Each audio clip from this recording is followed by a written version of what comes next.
Saturday's amazing lineup. I got lost there because I was kind of overwhelmed. I'm looking at what we've got on Saturday, and it's crazy. So we start with our shorts program. There's a bunch in there. So let's get it started. What do we want to talk about in the shorts program? Any highlights? Anything that all of them are winners, but any that you're really excited for people to see, the ones that'll kind of make it worth getting up at 10 a.m. on a Saturday morning to check out some shorts. Oh, there's so much good stuff. Okay, I'll start with one. Mother Bunker. So good. Australian claymation robot drag post-apocalyptic with a musical number in like 8 minutes. It's a total package.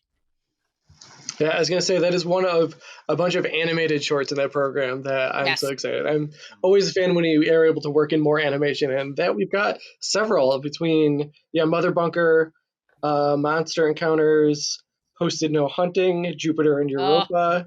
Jupiter and Europa would probably be the one I would. That one's just so sweet. It's so adorable. Might be the most wholesome thing we've ever showed. Yeah. Might be. Enjoy that brief moment of like there's no irony or horror. Just a little reprieve. It's a short. Jupiter and Europa, and then right behind that with December. Yeah.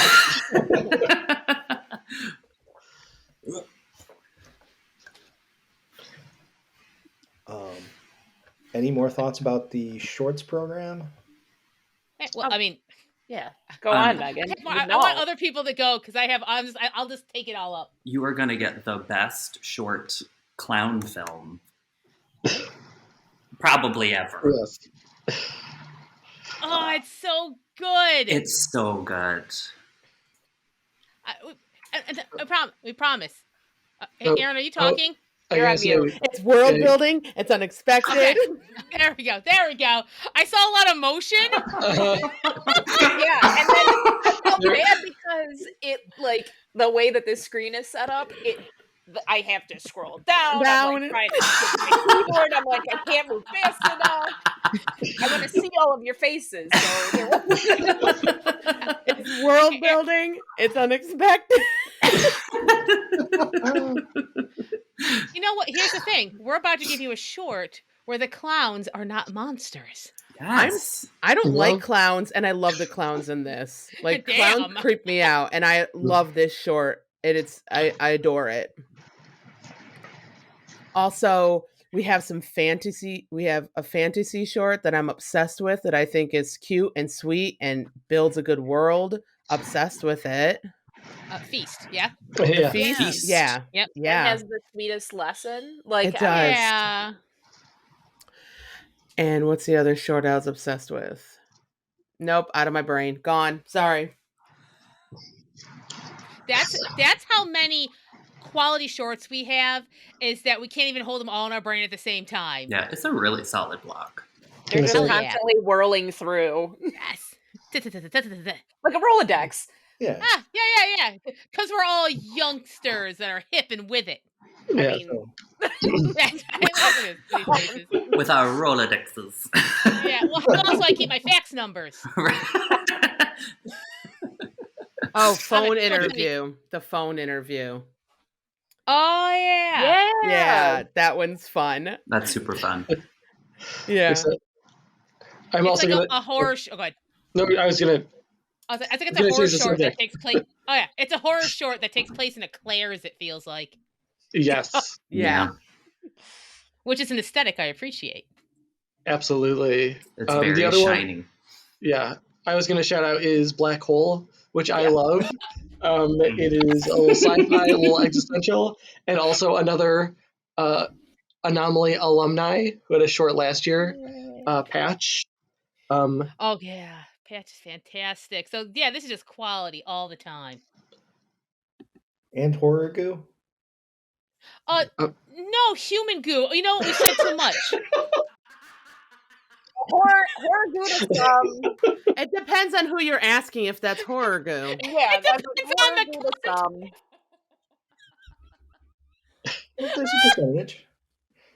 We'll say no more. We'll say no more. Yes. And on that high. Yeah. So 10 a.m. on Saturday, pop on by. No, I'll be bright-eyed and bushy-tailed. That's right. You'll 10 be. a.m. Morning KP. Morning KP. You can see bright shining faces. 10 a.m. for the sweet, salty, and scary Saturday shorts. I'm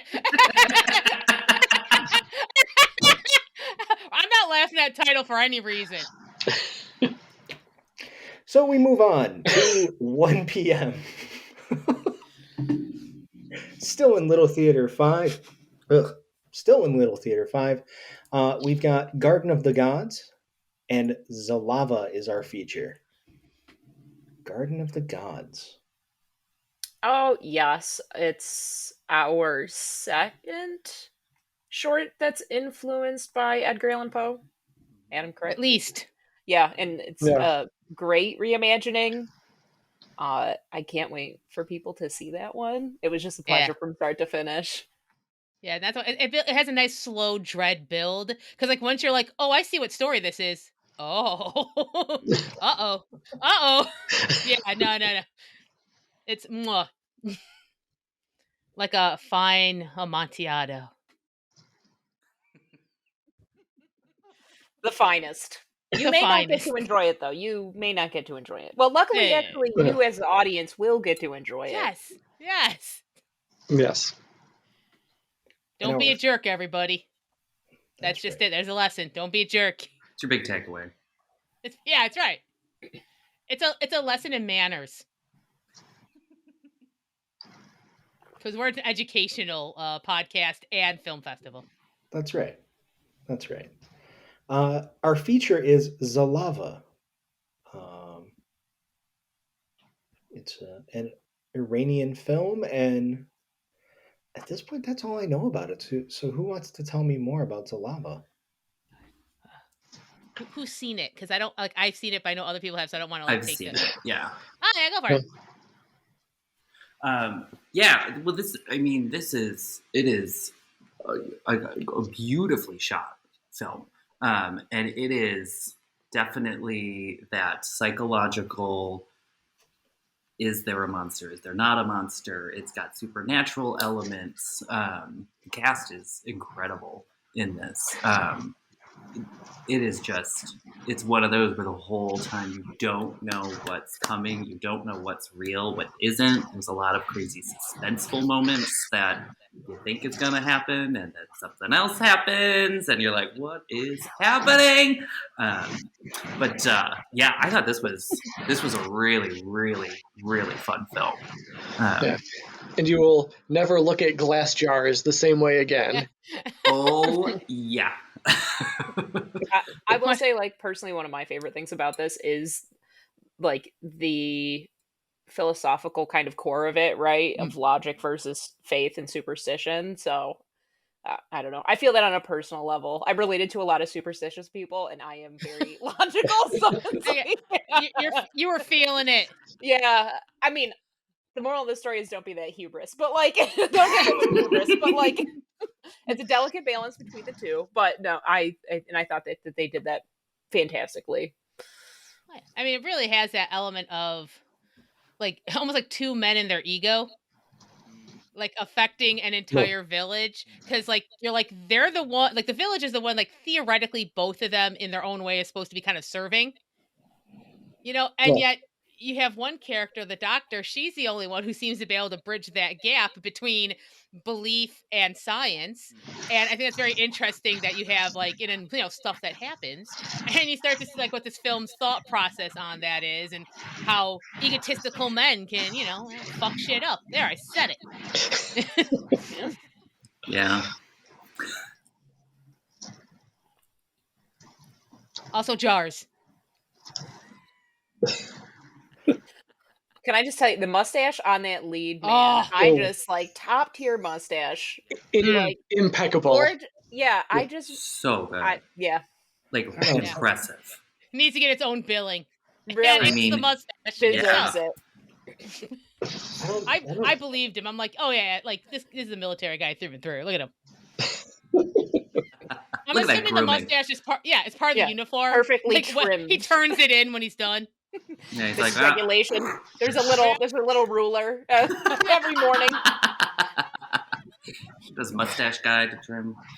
I have a problem with you guys calling it impeccable though, because it sounds like you all want to give it a little bit of a peck. You Nothing? sound like you're like speaking no. through like something. I don't know. Does it sound like No. That's what I texted you about. a jar? It sounds Again? like you're speaking into a jar, and like I am on the outside of the jar. No. I mean, honestly, I should have just interrupted the podcast and be like, "You sound like you're in a jar." Is this any better? There's still a shh. Yeah. What is that about? What is that? I mean, it's nice white noise. Like if it I was was gonna say, common time. yeah. I feel like we're Yeah. sleeping by the ocean. This is. I don't know where that's coming from. Here, let me know. I'm gonna mute myself. Let me know if it's me. I think so. Hello. Hi. Yeah. I was making Yeah. noise. Yep. Oh, what the shit? I mean, that's originally why I muted myself. Oh, you thought it was you? I thought it was me because when I was talking, it got louder. That when I was talking about Devon Sawa, which I'm like, and so that's why I muted myself, and then forgot I had muted myself. Oh no! Oh no! Foiled again. Are you on the right microphone setting? Yeah, I got everything. Like nothing has changed in the last 5 minutes. I haven't touched anything. Stuff's just being weird. Is this better now? It will like maybe it comes in and out. Yeah, exactly. As if like there's a washing machine, or I'm alone in the office. It's weird. Now I can tell you now it's not spirits. I would know. How about now? Yeah, Anything? that didn't have any. Yeah, you sounded clear. Okay, cool. Got it. Yeah, now you Sorry sound about clear that, again. everybody. All right. Cool. Where were we? I completely derailed everything. I apologize. We I guess let's consider Zalava wrapped, right? If you want to Okay. say I think like we're good. Yeah, unless, Adam, did Cool. you have anything to say? Because I don't think. I think we covered pretty much everything. Yeah. Okay. Jars, Mustache mustache. jars. I mean, Also, you're gonna have to carry us at Hellbender, I think. Yeah, the Herculean that's- effort there. yeah. So We can do that. We're all just gonna look at you. tell me more. All I know, Okay. all I know is sticks That's and still- witches. that's- that one image. and Yeah. witches, right? That's the witches Yeah. one. Yes. The witches and sticks. Yes. All right. So 3, 2, 1, go. Moving on to our next film. It is 4 to 6:30 p.m. on Saturday, and it is Annabelle Lee is our short. The feature is Hellbender. Who has seen Annabelle Lee and wants to let us know how that is? I was like, okay. Well, Go for it, assuming JP. Megan's pointing at me, but like I'm like way in the corner. You're our Annabelle- designated Yeah, Edgar Allan Poe short. Yeah, describer. I was like, this is our second. I'd say this is a more true interpretation of it, and I think it's really pretty and it's soft, and I just found it like serene and very enjoyable short. And the feature is very much in contrast to that. Yeah, I should say. So Hellbender is there's a genre of music right now, and it's kind of gothy folk witch metal, I guess is the best way to put it. There's artists like That's fair. Emma Ruth Rundle or Chelsea Wolfe. It sounds fun. And for me, this is kind of the film version of that genre, and it's not least because there's a mother and daughter band that are featured in this. So what kind of elevator pitch do we want to give it, Adam? This is very much a witchy coming of age horror story. as you said, about mother and daughter living isolated in the Catskills. Mother kind of keeps the daughter away from people, warns her not to venture, out of the woods and, fraternize with the normal folk. And as she kind of starts finding herself, she decides that she kind of wants that and discovers that there is very much a reason that her mother did not want her around the normal folk. And bad things start to happen. Or maybe they're good because she kind of likes them. Yeah, I was going to say, I don't know if there's any good or bad. It's just events start to happen. Yeah. And it depends on who's involved, if they're good or bad. It's really interestingly shot. It's visually very it's got some amazing visuals. And we should note that this is a film made by the Addams Family, not that one, but the filmmaking Addams Family, and I love that that's their name. But it is a family who make films together, and they've done a couple. They've done a couple of films before this. The Deeper You Dig was their last one, but I love that. Yeah, they're father, mother, daughters making movies together, and they have a very unique, very Anomaly sensibility, and I love that. 100% agree with that. It definitely fits in with our vibe for sure. And yeah, they do everything together. The band in the movie is called Hellbender. And the little bit of research that I did, because there's not much out there about this movie at this point. It's kind of just kind of bubbling under. It'll be everybody's favorite movie next year. But right now there's not a lot on it. But what I did learn is that Hellbender was a band before the movie. And it's a family band, and which is awesome. Mother and daughter, the two leads of the movie. So the band was the genesis for the movie, as near as I could tell. So and the music is very cool. It's distorted bass and drum driven. It's really interesting, and it's an interesting counterpoint to this like really rural, idyllic Catskill life. Like they live in a big old farmhouse in the middle of the woods. And then they go to the basement and make this really sludgy metal. So it's interesting. Yes. And go ahead, Adam. I was going to say, and all things go according to plan again. The filmmakers will also be joining us in person for a Q&A. So that should be wildly entertaining and informative and a fantastic time. Definitely. This is one of my favorites, if not my favorite movie of the festival, so I'm super looking forward to that. I know we're not supposed to pick favorites, but there it is. Devon Sawa, already done. Listen.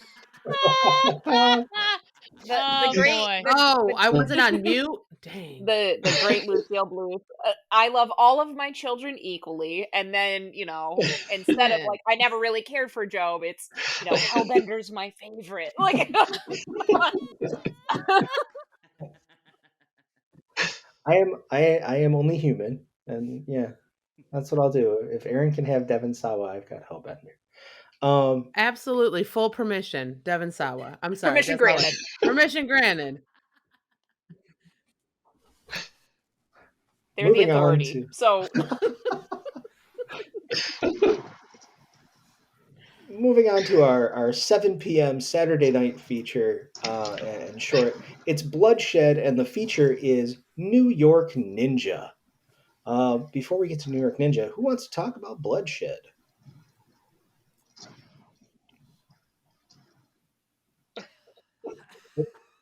What the shed of blood. Say about Bloodshed.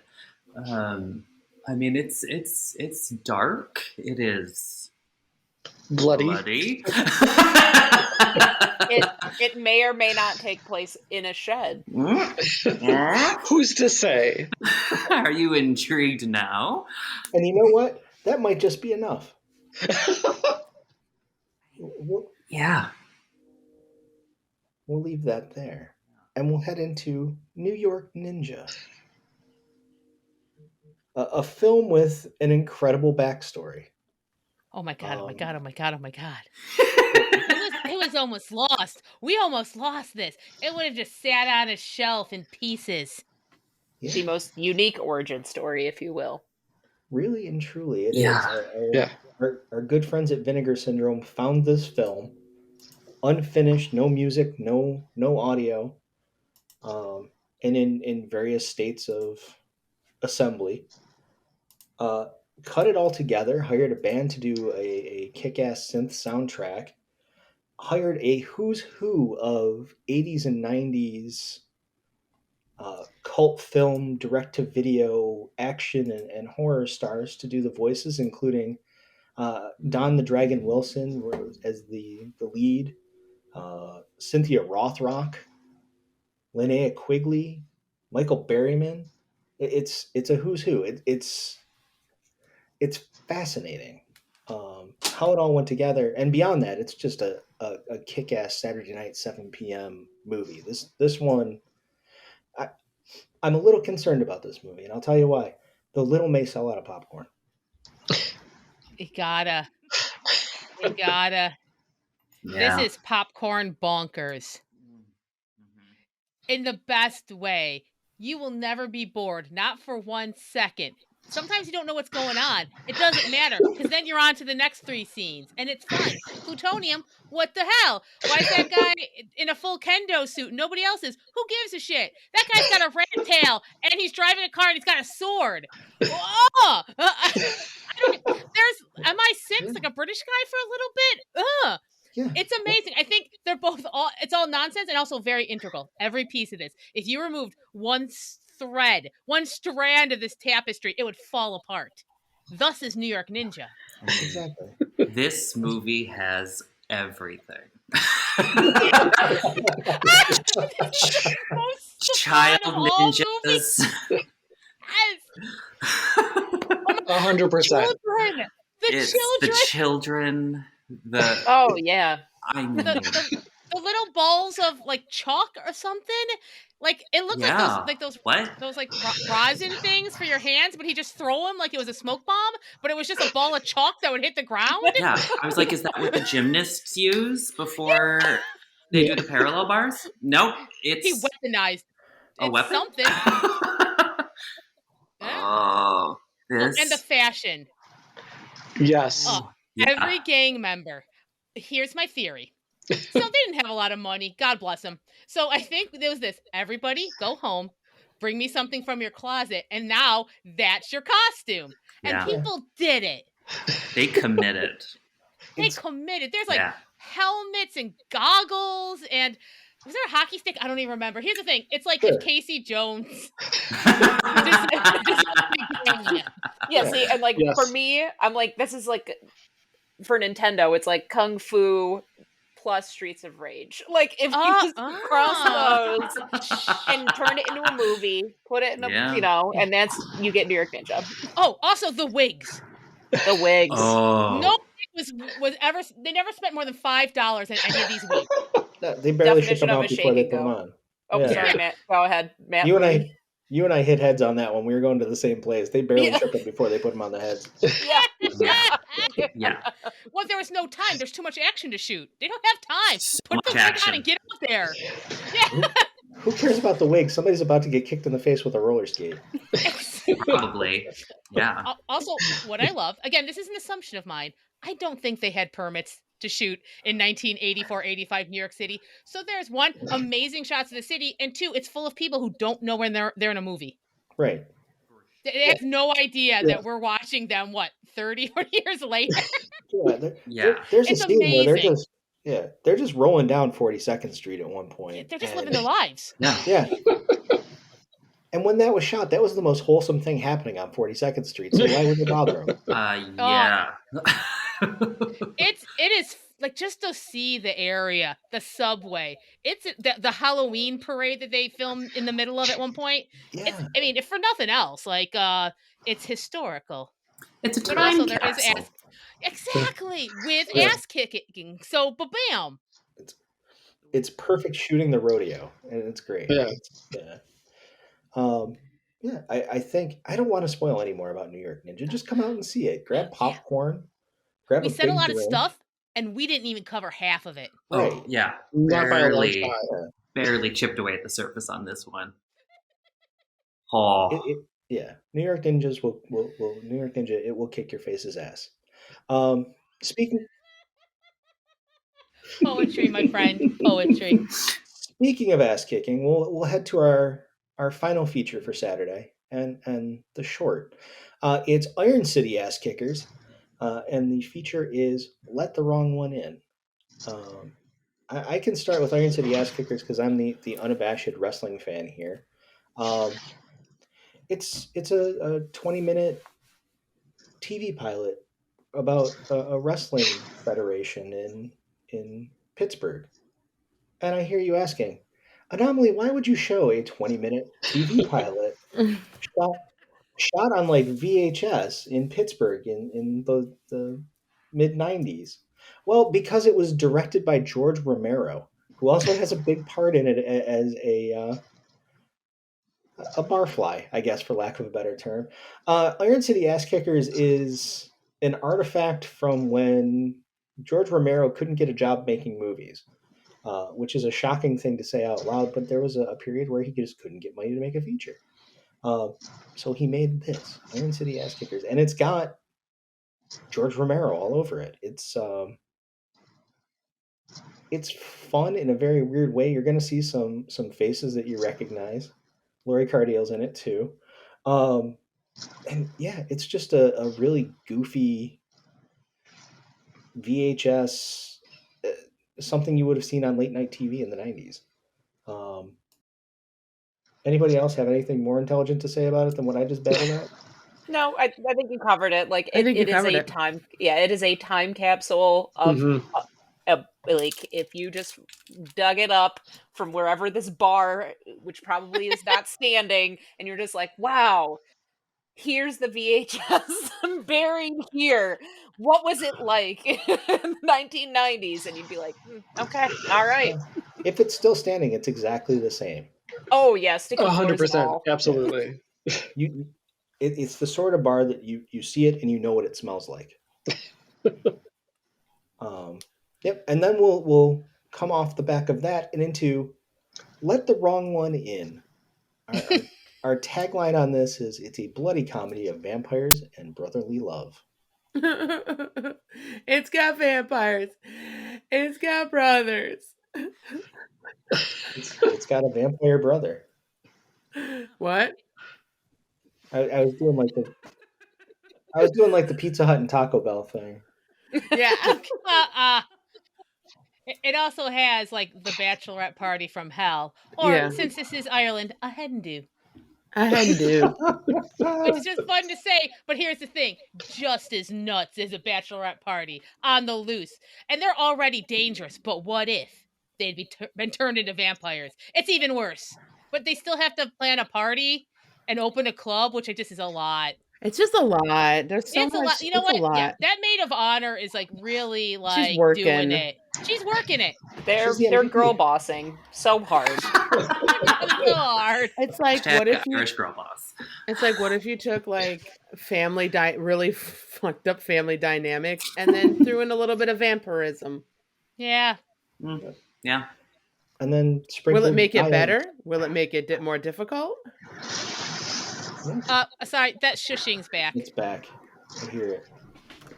I don't know where it's coming from either. Is it still there? Yeah. Yes. Yeah. Is that you, Satan? No. I said Still later. There? Oh. My business hours are after 10. Or is it office hours? What do you got, Megan? I don't know. Bedroom, office is basically the same. This is where my computer is. This is my work. This is right here. Okay, so it's your office hours, your home hours, your everything hours. Yeah. I mean, technically, I don't have hours, but don't tell him that. I'm still filling out my time cards. Oh, shoot. I forgot to submit my time card. Oh, for me. Oh, no. I'll do that tomorrow. How un-Virgo-like. I got distracted. My boss told me I got a promotion and a raise. Like, Oh, before I signed off. Film Fest is on KP. Yeah. How Virgo of you. I will treat you all to tacos. More tacos. I'm here for more tacos. Absolutely. Well, congratulations. That's all recorded. Yes. Yeah. Thanks. That will all come out. Don't worry. Good. Oh, that sounds good. Yeah, that sounds I think better. we're good. Good. Yeah. I'm just making a note that I have to cut from 104 to 107. All right. So where did we leave off on Let the Wrong One In? I think we're about to start talking about the brother dynamic, and you seem ready for that, Aaron. Right. Oh yeah, I was just saying, you like throw in a little bit of difficult brother dynamics and family dynamics with a touch of vampirism. Will it make it better? Will it make it worse? Who the fuck knows? And it's back again. Yeah. I don't know what it is. I'm going to try.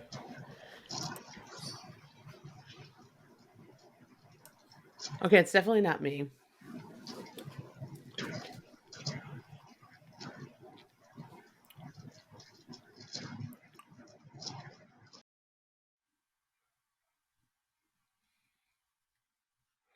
It is every time I talk, though, so I'm like... Everybody but Adam, come off mute.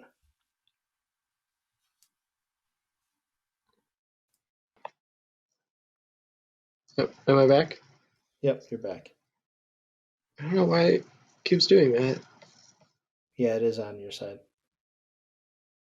Here, talk again, Adam. It's me? Oh no. Yeah.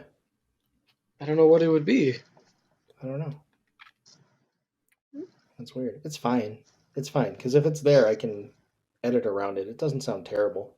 Oh, okay. I mean, you're the one who's got to deal with it, so... Yeah, I was like, I will say, like... But when you go to talk, it will. It does. It like muffles you specifically, Matt. Like, oh good. Oh no. I don't know what it is, and I don't know if it's because your audio is like a little softer, and so Probably. I don't know. But just so you're clear, it'll be all right. It happens. I have sorry. Track. You're fine. Oh no, it's okay. It's not like you did it on purpose, like. Or did you? Well, oh. The good news is everything's on separate tracks, so wherever it's drowned out, I can balance it. Yeah. Oh, okay. Yeah, so no big deal. Okay, cool. Yeah. Cool. So brotherly dynamic. Is it? One more time. Sparkle, Neely. It's like when I was trying to record after having all that adrenaline in my system from the Devin Sawa interview. He's like, record an outro. And I said, what? I've never heard those words in that way before. I was like, I have to say, thank you all for coming to Anomaly Watch Be Here Weekend, Devin Sawa. Thank you. Like, that's how it was coming out of my mouth. And I was just like, why are you making me do? But I did it. It was fine. Anyway, you got there eventually. It was great. It only took 20 minutes of saying the same sentence over and over again. But yeah, so Let the Wrong One In. It's a combination of like really tough brotherly dynamics that are complicated as fuck with a little bit of vampirism in it. Will it make it better? Won't it? Who knows? So maybe just what you need in your life to deal with complicated brotherly family dynamics is vampirism. And to sweeten the pot, Anthony Stewart Head, who knows a thing or two about vampires. There you go. There you go. It's his Van Helsing attempt. And this poor man is a mess. He's having a rough He's having a rough time. He's having a rough go. Van Helsing's got some personal issues, is basically this. Maybe he shouldn't be in this position. But then again, nobody in this film should be in the position they're in, which is why it's fantastic. Yeah. Nobody should be where they are and doing what they're doing or attempting to do what they're doing because it's not going well. Just going to muddle through it with more blood than most things. And a lot of blood. And so awesome much bros. blood. and awesome brogues. Oh, awesome. yeah. Sometimes you're not sure what someone said, but you just assume it's an insult. Yeah. No, you can tell. It's the face. It's the tone. Yeah, it's we've all, any of us that have siblings, understand the feelings. Yeah, this is correct. Context This is correct. clues. Yeah. Well, that wasn't good. You said something bad. Oh boy. You don't need subtitles when you've got body language. That's right. And a sibling or 4. Now 4. Yeah. Wow. I'm here. They don't know you're my sibling. Nobody in the world knows. Hi, I'm Aaron's sister. And they just talk shit to my face. Now they know. And I'll put it in the notes. Do you know who makes the notes for the podcast episodes? It's Megan. Yo. And remember earlier when they said, how are we related? This is the example. This is the moment. It's circling back round. Yeah. And now I'm pulling, there you go. That's right. It rhymes. It's like poetry. It's a fun movie. I think y'all dig it. Yeah. I could use some vampirism right now. Thank you. This is another movie that you're going to see and all your friends are going to start talking about next year. You'd be like, oh yeah, no, it's great. I saw it last year. Yeah. I'm cool like that. It's going to be everybody's new favorite. I don't want to say Shaun of the Dead, but it's in that ballpark for me. I feel like that's where people will be with it. So same vibe. See it as Anomaly. After that, you can go home. That's the end of